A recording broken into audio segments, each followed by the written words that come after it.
Joining me now is Professor Butler Shaffer, who teaches at the Southwestern University School of Law and whose latest book is called Boundaries of Order. Professor Shaffer, it's a pleasure. Welcome to Freedom Watch. Well, it's a pleasure on my end of it. Thank you. One of my favorite stories is also one of yours, and it shows the lesson that you so clearly and wonderfully articulated in the piece from which I just quoted. Martha Stewart and an FBI agent are having an informal conversation in an FBI field office where there are other people in the office as well. During the course of the conversation, he says to her she's not the target of a criminal investigation, and she tells him about a stock that she sold on a specific day and whether or not she authorized it being sold. Mm-hmm. He lied to her, and she lied to him.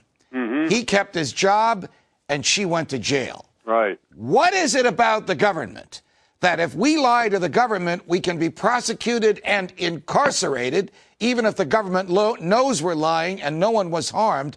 But if the government lies to us, there is no response whatsoever. Right. I suppose it goes back to the basic definition of government as being an entity with a monopoly on the use of force, and they can monopolize that force by just saying, we want to be treated by a different standard than we're going to treat you.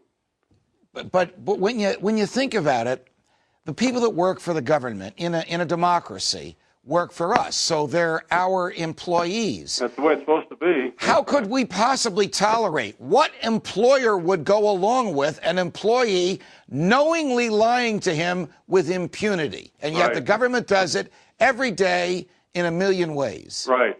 We talk about this being a relationship of a principal and agent, and we, the people, are supposed to be the principals, and the government officials are supposed to be the agents. But it really works the other way around, doesn't it? Yeah, unfortunately, it does. We were just talking with a constitutionalist running for the Republican nomination for governor in Texas by the name of Deborah Medina, and she was telling me about some horror stories involving eminent domain. Mm-hmm. Wasn't the ending of the Kelo story sort of a fitting mockery of the opinion itself? Here you had a woman that lived in a house that her family had owned for longer than she had been alive.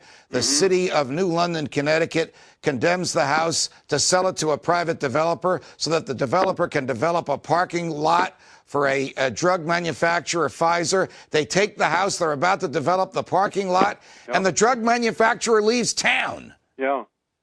This is one of the big problems with the whole notion of eminent domain. Fortunately, I think it's being questioned in some circles. I remember the Michigan Supreme Court had, in the Poletown case a couple of years ago, had upheld the power of the state to take some land to turn over to, I believe it was General Motors. Right. And about this time, about a little over a year ago, they had another case where they completely reversed themselves on that and said no more. It's funny how property rights cuts across the ideological spectrum. As you know, I was a judge in the New Jersey court system, arguably the most progressive uppercase P in the union. Yet there are New Jersey Supreme Court opinions absolutely prohibiting what the U.S. Supreme Court allowed the state of Connecticut to do in Kelo. It is strange the corners of this world from which the defense of private property rights sometimes come, Professor. Right, and they all come back.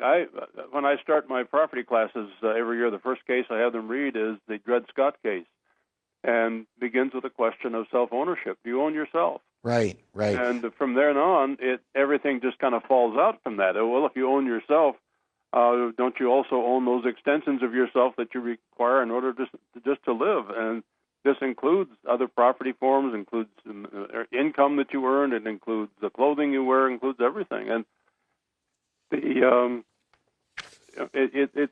comes down to that. In fact, one of the things I point out in my book is that all of our social relationships with one another all come down to questions about property.